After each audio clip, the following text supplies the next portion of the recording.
Acabamos, né? Finalizamos a igreja de Filadélfia semana passada.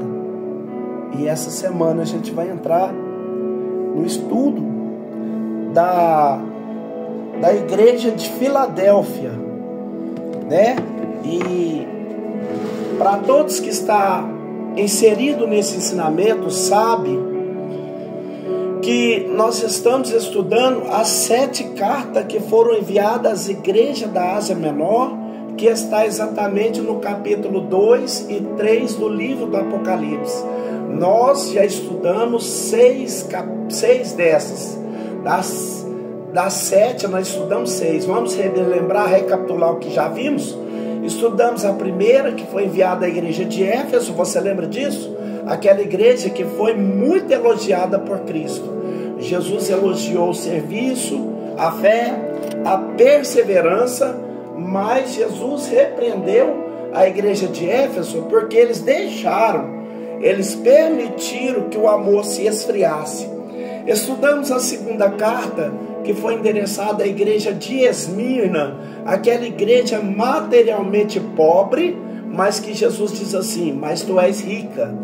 Nós vimos que aquela igreja não recebeu nenhuma repreensão, mas recebeu apenas elogio, exortação, para que os crentes de Esmirna permanecessem fiéis, servindo a Cristo, seguindo a Cristo, mesmo em meio às provações e perseguições.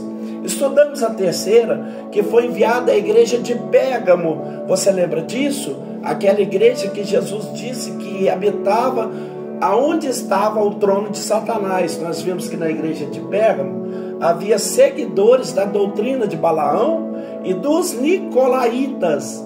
E estudamos também a quarta carta que foi enviada à igreja de Tiatira, que foi uma igreja que foi elogiada pelo seu amor, pela sua fé, pela sua perseverança. Inclusive Jesus disse acerca da igreja de Tiatira que as suas últimas obras eram maiores do que a primeira. Mas aquela igreja não era perfeita, ela tolerava uma falsa profetisa chamada de Jezabel, que enganava o servo de Deus, incentivava o servo de Deus a comer o sacrifício da idolatria e se prostituir. Estudamos a quinta carta, que foi enviada à igreja de Sardes, aquela igreja que tinha o nome de que estava viva, mas estava morta. A igreja de Sardes, Jesus disse que as suas obras não eram perfeitas diante de Deus. Estudamos também a sexta carta, que foi a carta enviada à igreja de Filadélfia, que representa a igreja do arrebatamento, a igreja que será arrebatada. E nós dissemos, inclusive, que essa carta é a mais amada pelo cristianismo, a mais conhecida. Inclusive foi diante da igreja de Filadélfia que Jesus disse que pôs uma porta aberta e que ninguém poderia fechar. E a partir de hoje, essa semana, nós vamos estudar a sétima e a última carta que foi enviada à igreja de Laodiceia. Mas antes de estudarmos essa carta, antes de estudarmos a mensagem de Cristo à igreja de Laodiceia, como nós fizemos nas passagens anteriores, as 6 cartas passadas, nós vamos falar um pouco da cidade de Laodiceia. E por quê? Você já sabe.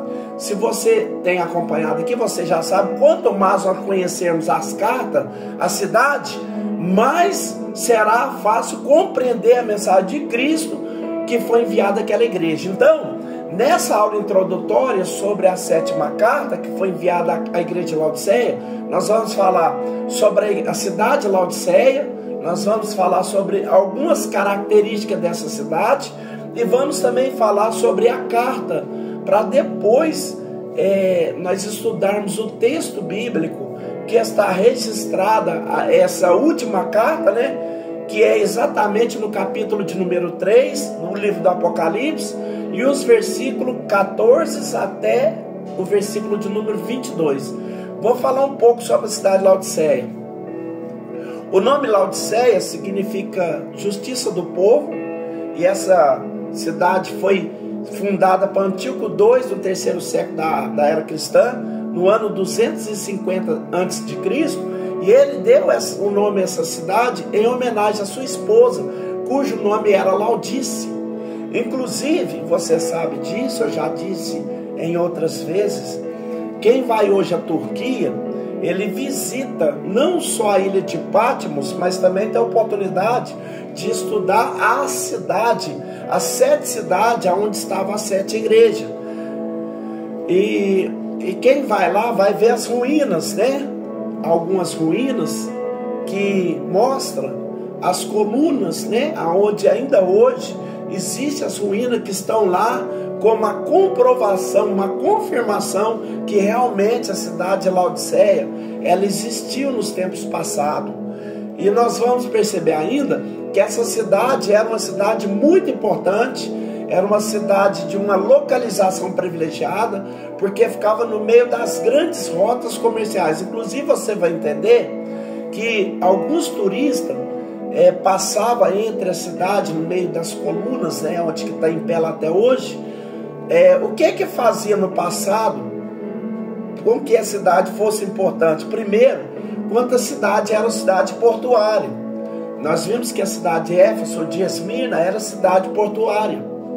E isso facilitava a comercialização, era um fator principal. Segundo, quando aquela cidade estava nas rotas comerciais, quando elas estavam em rotas principalmente do correio imperial, que fazia com que aquela cidade se tornasse importante, como a cidade de Filadélfia, por exemplo.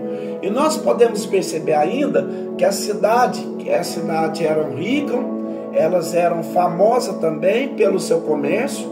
Então nós vamos perceber que havia esse privilégio aí dessa cidade de Laodiceia, pelo fato dela estar nas rotas comerciais, e ela era uma cidade das mais ricas dos tempos passados. Naquele período em que essa carta foi escrita, a cidade de Laodiceia era uma das cidades mais ricas. E eu vou falar hoje sobre 4 características dessa cidade. Por exemplo, primeiro, era uma das cidades mais ricas do mundo antigo, o lugar de muitos milionários. Mas isso trouxe um problema, isso trouxe um prejuízo. Qual foi? É que seus habitantes, eles eram orgulhosos a ponto de não sentir necessidade de Deus. Você sabe que não há nenhum problema em ser rico, claro que não. Quanto a essa riqueza, ela é adquirida de forma honesta e não tem nenhum problema. Agora, o problema é, quanto das duas, uma, ou essa riqueza ela vinda de forma desonesta, ou essa riqueza corrompe o coração do homem. Quanto essa riqueza, por exemplo, ela torna o homem avarento, ou essa riqueza torna o homem orgulhoso a ponto de achar que não precisa de Deus. Aí sim, a riqueza passa a ser um problema. Mas quando a pessoa é rica, mesmo que tenha muitos bens, mas o seu coração, ele reconhece que é dependente de Deus, não há nenhum problema. Então o problema da igreja de Laodiceia não estava na sua riqueza. Aonde estava o problema? O problema estava exatamente no fato de seus habitantes serem orgulhosos. Era o orgulho dos habitantes da cidade. Inclusive, conta a história, os historiadores dizem isso, que a cidade, para ser destruída, naquela região havia muitos terremotos, né? Se você tem observado, você sabe que aquela cidade foi destruída por terremoto, mas não precisou de ajuda de homem. Os próprios moradores, os próprios habitantes, a sua economia local, eles mesmos reconstruíram a cidade sem precisar. Os historiadores dizem isso, né, que foi a única cidade que não precisou de pedir ajuda Roma para construir a cidade. Então a primeira característica era uma cidade mais rica do mundo. Segunda característica de Laodiceia, nós vamos perceber que era uma cidade famosa por produzir uma lã especial. Ela era famosa no mundo inteiro, e nós vamos perceber que está ali as ovelhas, né? A lã, ela é extraída da ovelha, principalmente nos tempos antigos, né? Quando não via a tecnologia, as indústrias, elas produziam da lã e das ovelhas, né? Mas observe, o problema, mais uma vez, se por um lado a cidade era privilegiada, eles criavam ovelha, eles extraíam a lã, eles produziam lã especial, glória a Deus por isso. Mas veja o problema, fez com que a cidade se tornasse orgulhosa, porque era uma espécie de exportadora de lã, de tecido, de roupa para o mundo inteiro. Então, esse benefício, veja que coisa interessante, esse privilégio de ser uma cidade que tinha uma lã especial, que era exportadora de tecido, trouxe problema, que era exatamente o orgulho. As pessoas se orgulhavam das roupas, das vestes, da lã especial que era produzida em Laodiceia. Em terceiro lugar, a terceira característica que eu quero te falar sobre essa cidade é que havia lá em Laodiceia uma escola de medicina que produzia um unguento que era chamada de quase que miraculoso, que servia tanto para os ouvidos quanto para também os olhos. Então nós vemos aí que essa é uma das características que Deus também citou desse unguento, dessa escola de medicina, que produzia esse unguento que servia como colírio, que servia também como um bálsamo para o ouvido e para os olhos, né? E observe que era uma cidade muito privilegiada, muito famosa no mundo inteiro. As pessoas iam até Laodiceia em busca de tratamento, em busca desse unguento, principalmente para as doenças dos olhos. Mas se lermos a carta ou estudarmos a carta, né, nós vamos perceber que Jesus, ele aconselha os crentes, a igreja de Laodiceia, a comprar a ele ouro, as vestes, colírio para os olhos. O que significa dizer que se de um lado a igreja está muito bem financeiramente, diante de Cristo, que ela era uma igreja pobre, se diante da sociedade eles estavam bem, por produzirem uma lã, um tecido de roupas para exportar para o mundo, diante de Cristo eles estavam despidos, precisavam comprar vestes espirituais. E se eles produzirem esse colírio, esse unguento, a ponto de pessoas do mundo inteiro irem para Laodiceia em busca desse colírio, desse medicamento, desse unguento, diante de Cristo eles estavam cegos, né? Você vai perceber enquanto estivermos falando do texto dessa carta. Finalmente, a quarta característica que eu quero te falar, destacar aí, é que os historiadores dizem que vários historiadores postam que as águas de Laodiceia vinham de algumas cidades, de Colossos e Herápolis.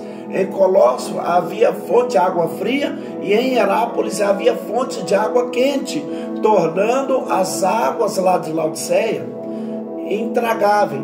Embora fossem águas medicinais, que servia no sentido medicinal, terapia, mas para beber as águas eram salobras e intragáveis. Inclusive, tem algumas ruínas dos tubos, né, desses canos onde passavam essas águas, que vinham de outra cidade até hoje, né? Eu vou ler alguns textos nas cartas de Colossos, que Paulo faz menção dessas duas cidades, Colossos e Herápolis, e também na cidade de Laodiceia. Essas são as 4 características. Guarda essas informações, porque eu vou trazer à tona quando estivermos estudando a carta em si. Mas sobre a carta, o que nós podemos dizer sobre a carta enviada à igreja de Laodiceia?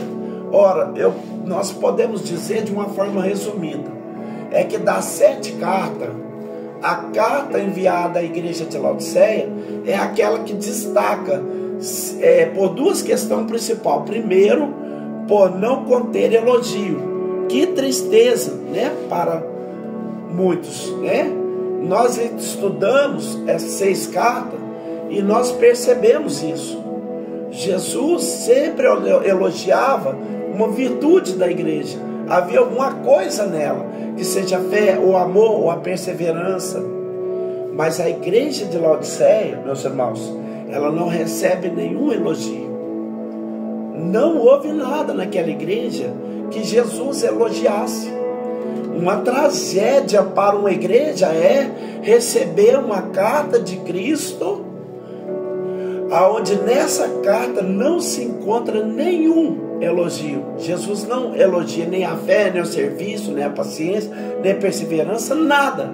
E não só isso, nós podemos perceber que essa carta é a mais drástica, é aquela que vem a maior condenação, aquela que Jesus descreve de forma muito enfática, dizendo que aquela igreja era uma igreja miserável, desgraçada, cega e nua, né? Nós vamos ver isso no texto.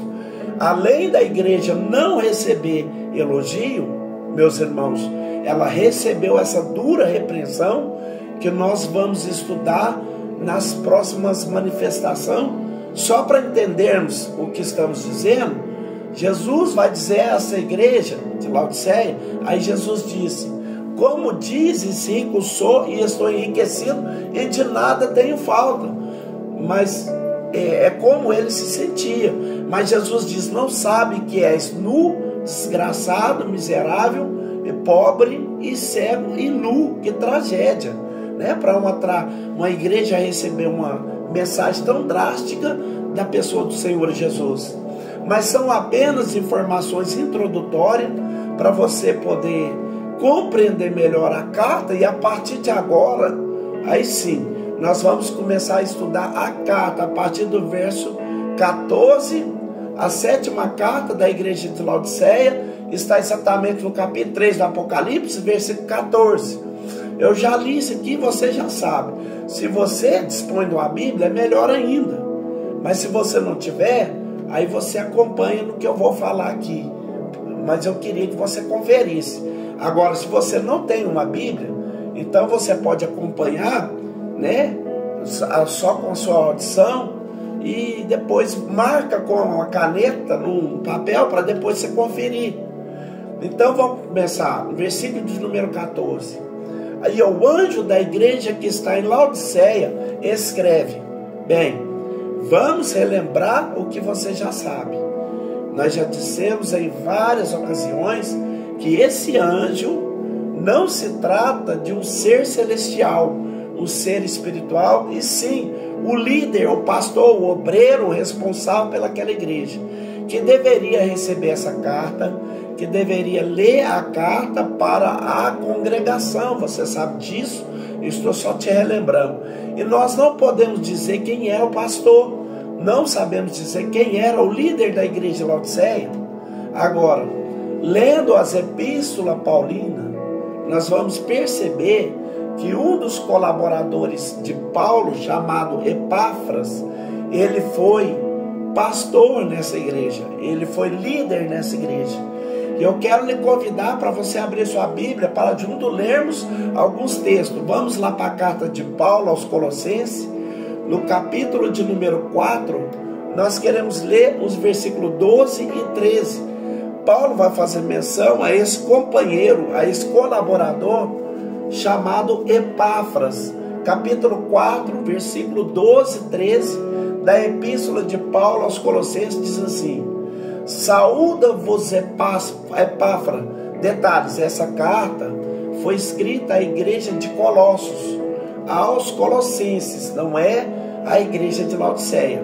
Mas veja o que ele vai dizer: que é dos vossos servos de Cristo, combatendo sempre por vós em oração, para que vos possam servir firmes, perfeitos e consumados em toda a vontade de Deus. Pois eu lhe dou testemunho que tem grande zelo de vós. Ou seja, Epáfras, companheiro de Paulo, tinha um zelo muito grande pela igreja de Colossos, ou pelos cristãos colossenses.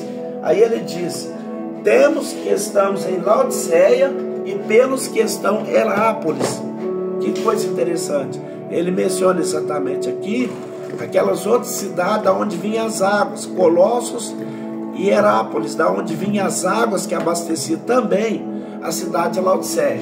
Então observe que esse companheiro chamado Epáfras, ele era companheiro de Paulo, ele foi possivelmente um líder, tanto da igreja de Colossos, como também da igreja de Laodiceia. Mas não podemos dizer, não podemos afirmar que 30 anos depois, ele ainda estava pastoreando aquela igreja. Mas podemos dizer que no passado, sim, ele era responsável daquela igreja. O apóstolo Paulo, ele tinha um ministério itinerante. Paulo fundava a igreja, e após a fundação da cidade, ele deixava um obreiro responsável por aquela igreja. Outro fato interessante que nós podemos observar é que aquela igreja, a igreja de Laodiceia, ela é mencionada nessa carta aos Colossenses. É outro fato interessante. Então você vai perceber, por exemplo, no capítulo 4, no versículo de número 15, aos Colossenses, capítulo 4, versículo de número 15, a palavra de Deus diz assim: saudai aos irmãos que estão em Laodiceia, e a Nifas e a igreja que está em sua casa. Então nós vamos perceber aqui que o desejo de Paulo, quando escreveu a carta aos Colossenses, também foi salvar aqueles que estavam lá em Laodiceia. Com certeza era uma igreja que foi conhecida pelo apóstolo Paulo. Inclusive,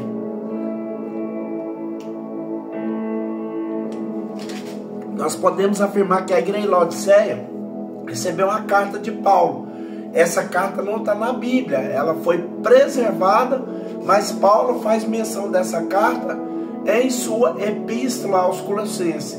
Confira comigo, abra sua Bíblia comigo, esse texto bíblico, por favor.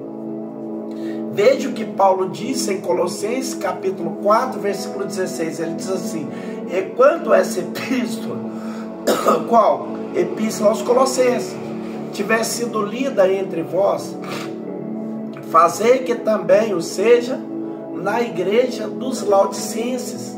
Ou seja, o que Paulo queria é que os cristãos de Colossenses levassem e lessem na igreja de Laodiceia. Ou seja, aquele que veio de Laodiceia, lê de vós também. Então dá-nos entender aqui que Paulo escreveu, além das 13 cartas que estão no cânon sagrado, ele escreveu também uma à igreja de Laodiceia, que Paulo diz que essa que foi enviada à igreja de Laodiceia também deveria ser lida na igreja de Colossos, ou seja, para os cristãos de Colossenses. Mas como já dissemos, essa carta, ela não foi preservada, ela não está no cânon sagrado. E como é que Jesus se apresenta à igreja de Laodiceia? Vamos ver como que Jesus se apresenta a essa igreja? Capítulo 3, versículo 14. E ao anjo da igreja que está em Laodiceia escreve: isso diz o Amém, a testemunha fiel e verdadeira, o princípio da criação de Deus.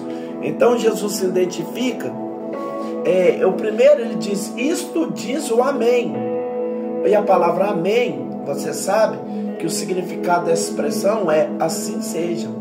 É assim uma espécie de confirmação ou de comprovação. Ela era usada como uma afirmação de fé ou como uma veracidade da mensagem que era lida ou proferida para garantir, para reafirmar a verdade do que se diz. Hoje ainda temos esse hábito de dizer amém, como dizemos assim: amém, assim seja, é verdade, eu creio nisso, eu concordo com isso, né? Mas ao ser aplicado a Cristo, a pessoa de Cristo, o que é que Jesus vem dizer quando ele fala um amém? Ele quer dizer que ele é a afirmação ou a confirmação da palavra de Deus. Inclusive lá na segunda carta de Coríntios, no capítulo de número 1, versículo de número 20, Paulo diz assim: porque todas as quantas promessas há de Deus são nele, ou seja, são em Cristo, sim, e por ele o amém para a glória de Deus por nós. Então Paulo deixa aqui bem claro que as promessas de Deus em Cristo são o amém.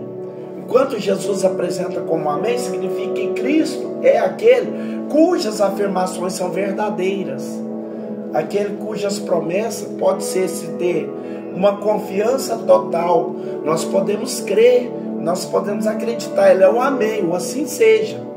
Mas Jesus apresenta-se ainda com outro título, ele diz a testemunha fiel e verdadeira. E você sabe, né? O que é uma testemunha? Você sabe disso. Uma testemunha é uma pessoa que viu, que ouviu alguma coisa, que é convocada para os tribunais. E lá nos tribunais, essa testemunha, ela vai depor o que foi que você viu, o que foi que você ouviu.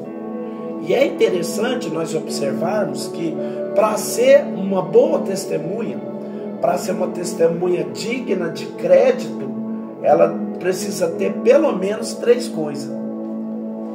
Deixa eu falar mais aqui para você. Primeira condição para que a testemunha seja fiel, verdadeira e digna de crédito. A primeira, essa testemunha, ela deve ter visto ou ouvido alguma coisa para testemunhar. A testemunha, ela não pode chegar lá e falar, eu não sei de nada, nem me pergunte, eu não vi nada, eu não estou sabendo de nada. Então você não serve para ser um testemunho, né? Se alguém é uma testemunha, se alguém vai testemunhar, vai depor no tribunal, por exemplo, essa testemunha, ela tem que ter visto ou ouvido alguma coisa. Se não viu nada, não ouviu nada, não serve para ser testemunha. A não ser que a pessoa estava lá, mas fala assim, não houve nada. Ele foi a testemunha do fato, mas não viu nada, né? Porque não houve nada, né? Segundo, além da testemunha ter que ter visto ou ouvido alguma coisa, a pessoa deve ser honesta. A pessoa deve falar a verdade, ela deve falar com exatidão o que viu. A pessoa não pode mentir, pelo menos não deve mentir, inventar, criar uma situação, acrescentar informações. Então, além da testemunha ter visto ou ouvido, a testemunha tem que ser verdadeira, tem que ser verídica. Ela não pode criar, ela não pode inventar, ela não pode aumentar, não pode diminuir.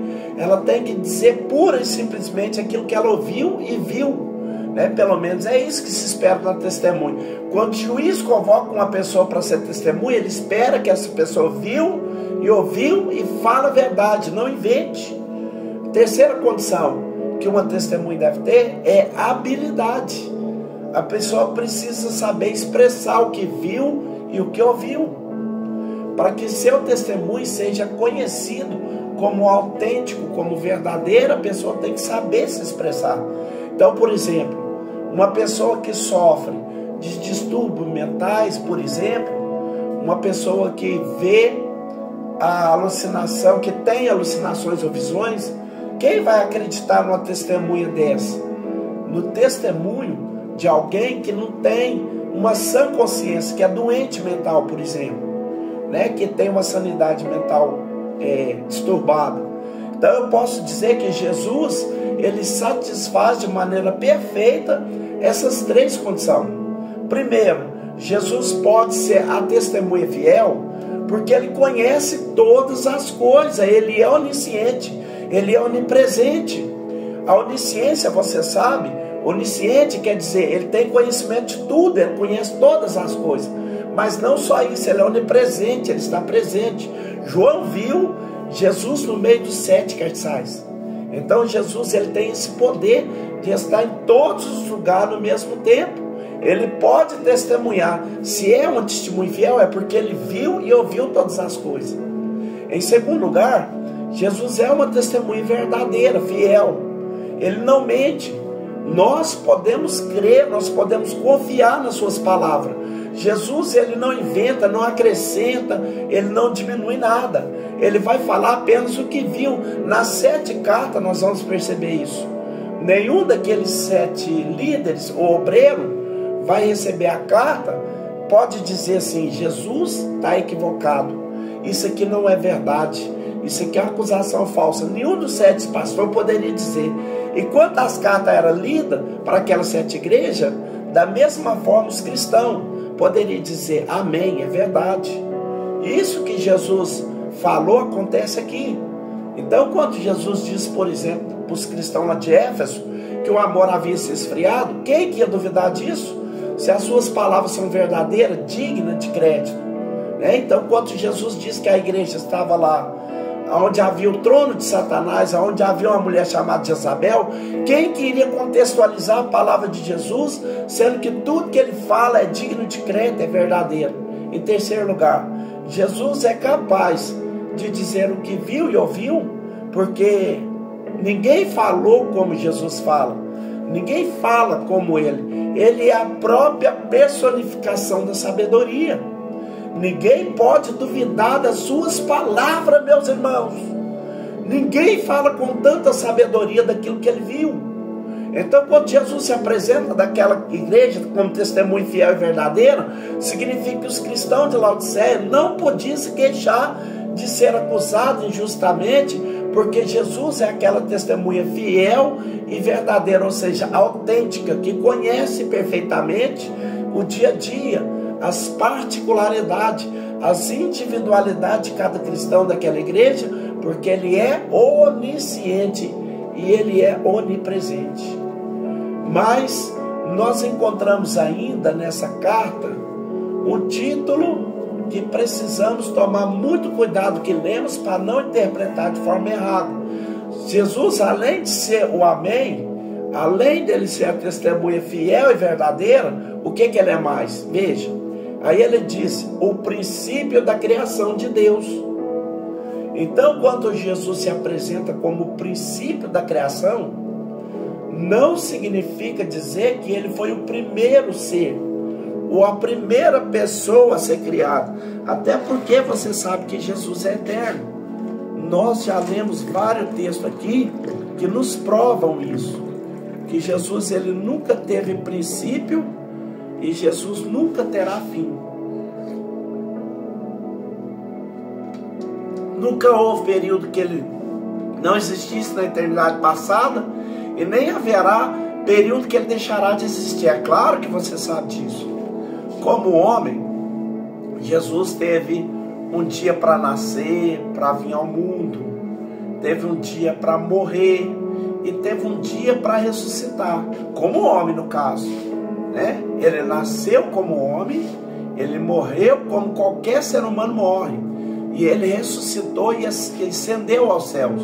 Mas quando nós falamos do Cristo, daquele que é igual a Deus, Jeová o Pai, nós podemos estar tranquilo que ele é eterno. E eu quero ler mais uma vez aqui, porque é muito importante nós compreendermos isso, para que você não seja tentado a imaginar que Jesus é uma criação de Deus, de forma alguma.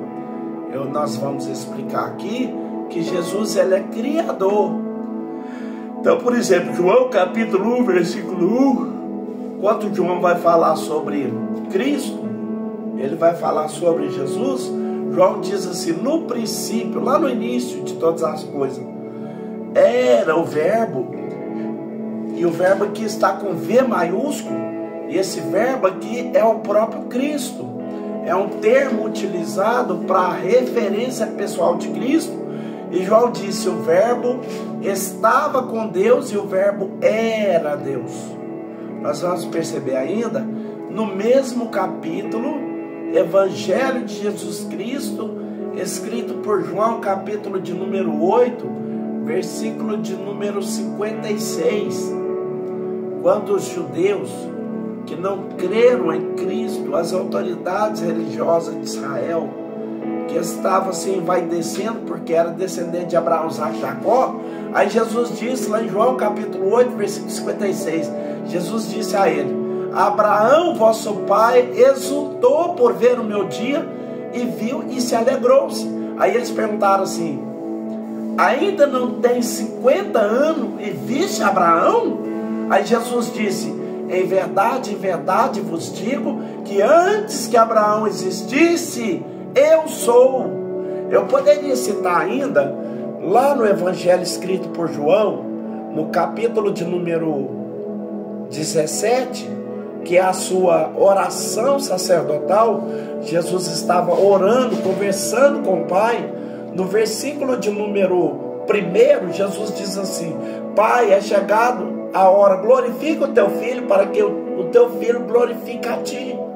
Versículo de número 5: agora glorifica-me, ó Pai, junto de ti mesmo, com aquela glória que a tinha contigo antes que o mundo existisse. Então, é claro que Jesus, ele é eterno. Antes mesmo que o mundo existisse, ele já estava no céu com Deus. Então, esse texto, esse tema, essa expressão, quando Jesus diz que é o princípio da criação de Deus, Jesus não está dizendo que foi o primeiro ser a ser criado. Jesus não está dizendo que foi a primeira pessoa a ser criada, não. Inclusive, eu tive o cuidado de ler esse texto em outras versões. Você sabe disso, você que está acompanhando, de vez em quando eu falo isso, eu recorro a outra versão, não que a versão que eu tenho em mãos, Almeida, Revista Corrigida, seja digna de crédito. Não, inclusive eu estou sempre estudando esse texto, tomando por base essa revista, Almeida, Revista Corrigida. Mas quando o texto não está muito claro, eu recorro a outro, para ter uma compreensão melhor. E recomendo que você também faça isso no seu estudo, na sua pesquisa.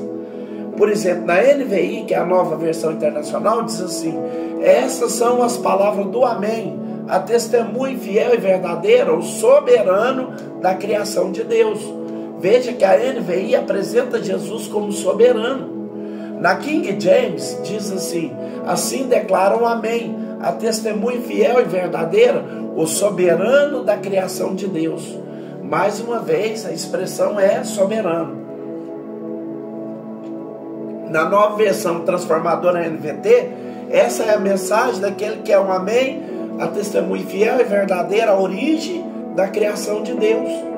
Então, quando Jesus se apresenta como o princípio da criação de Deus, não significa que ele foi o primeiro ser a ser criado, e sim, que foi através dele, foi através de Cristo, que todas as coisas foram criadas e vieram a existir.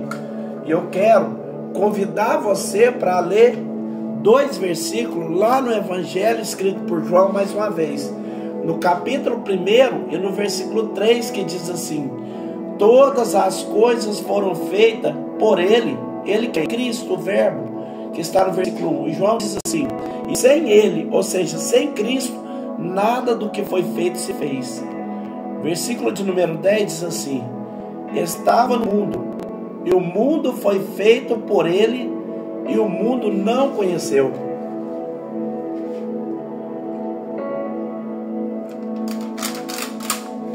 O primeiro versículo da carta ao anjo da igreja que está em Laodiceia, escreve o que diz, esse diz o Amém.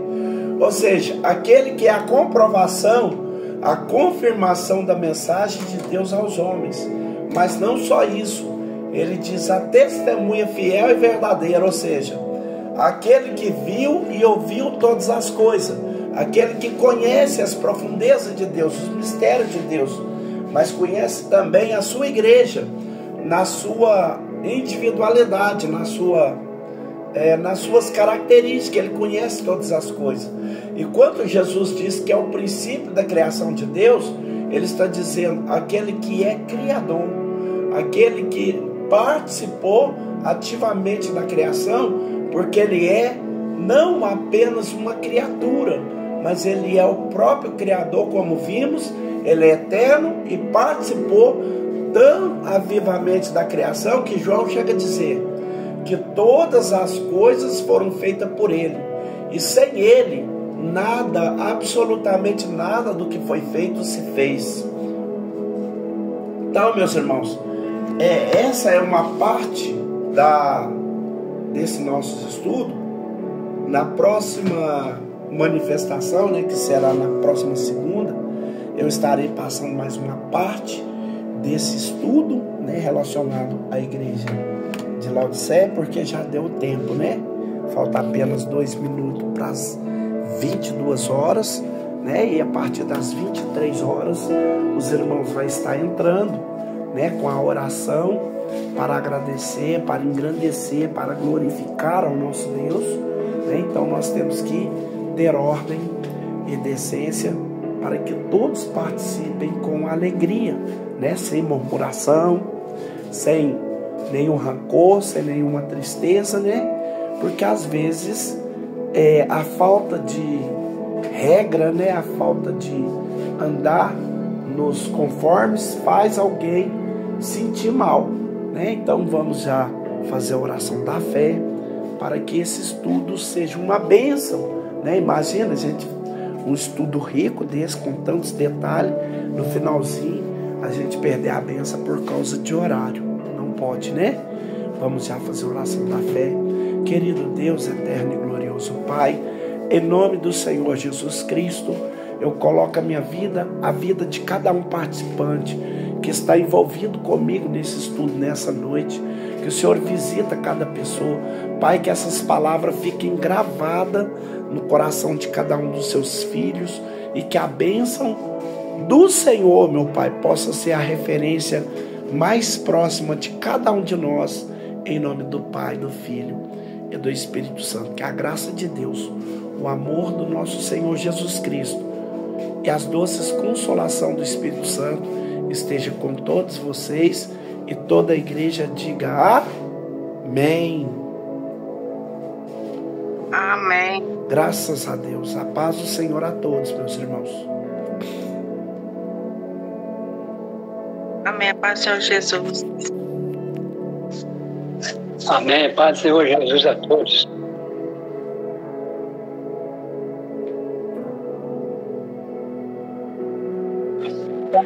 A todos. A paz do Senhor Jesus a todos.